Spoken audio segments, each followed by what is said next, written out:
ஐயனார் துணை சீரியல்ல அடுத்து வர எபிசோட்ல நம்ம சோழன் இருந்துட்டு ரொம்பவே ஃபீல் பண்ணிட்டு இருக்காரு. அதுக்கு அடுத்துதான் நம்ம சேரன் இருந்துட்டு நிலா கொஞ்சம் யோசிக்கலாமே அப்படின்ற மாதிரி சொல்றாங்க. அண்ணன் நீங்க என்ன சொல்றீங்க, எனக்கு ஒன்றும் புரியல, எதை நீங்கள் யோசிக்க சொல்கிறீங்க அப்படின்னு சொல்லிட்டு நிலா வந்து கேட்கவும், இல்லை இந்த டிவோர்ஸ் எல்லாம் நீங்கள் பண்ணி தான் ஆகணுமா, நீங்கள் ரெண்டு பேரும் நல்ல ஜோடிங்க, நீங்கள் ரெண்டு பேரும் சேர்ந்து வாழ்ந்தால் ரொம்ப சந்தோஷமாக இருக்கும் அப்படின்ற மாதிரி சொல்கிறாங்க. என்னென்ன பேசுகிறீங்க, எல்லாம் தெரிஞ்சுட்டு நீங்களே இப்படி பேசினா நல்லா இருக்கா? சோழன் வந்து எதிர்பாராத விதமாக என் கழுத்தில் தாலி கட்ட வேண்டியதாக ஆயிடுச்சு.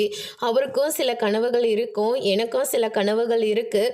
அது எல்லாத்தையும் இந்த தாலியால் எங்களால் ஒன்று சேர்ந்தெல்லாம் வாழ முடியாது அப்படின்ற மாதிரி நம்ம நிலா வந்து சொல்லிடுறாங்க. சோழனோட மனசில் நீ இருக்குன்னு தெரிஞ்சா சோழனோட நீ வாழ தயாராக இருக்கியாமா அப்படின்னு சொல்லிட்டு கேட்கவும், என்னென்ன சொல்லிட்டு இருக்கீங்க, அவருக்கும் என்னை பிடிக்காது, அப்படியே என்னை பிடிச்சிருந்தாலையும் எனக்கு அவரை பிடிச்சிருக்கணும்ல. இப்போவே அவர் வேலை இல்லாமல் இருக்கார், அது மட்டும் இல்லை ரொம்ப கஷ்டப்பட்டுட்ருக்காரு. இந்த மாதிரி ஒரு நிலமையில நான் எப்படி நான் அவர் கூட சேர்ந்து வாழ முடியும் அப்படின்ற மாதிரியெல்லாம் நிலா வந்து சொல்லிடுறாங்க. அதுக்கு அடுத்ததாக சோழன் இருந்துட்டு, என்னங்க எனக்கு வேலை இல்லைன்னு தான் உங்களுக்கு பிரச்சனையா அப்படின்னு சொல்லிட்டு கேட்கவும், எனக்கு அதெல்லாம் பிரச்சனை இல்லை, நீங்கள் என்ன என்னை இஷ்டப்பட்ட கல்யாணம் பண்ணிக்கிட்டீங்க, எதிர்பாராத விதமாக கழுத்தில் தாலியே கட்டினீங்க, ஆனால் அதுலேருந்து நான் உங்களை வெளியே கொண்டு வரணும்ல அப்படின்ற மாதிரி நிலா வந்து சொல்கிறாங்க. இதை கேட்டோன்னே சோழன் வந்து ரொம்பவே ஃபீல் பண்ணுறாங்க. அதோடு இன்னைக்கான பிரம முடிச்சிருக்காங்க.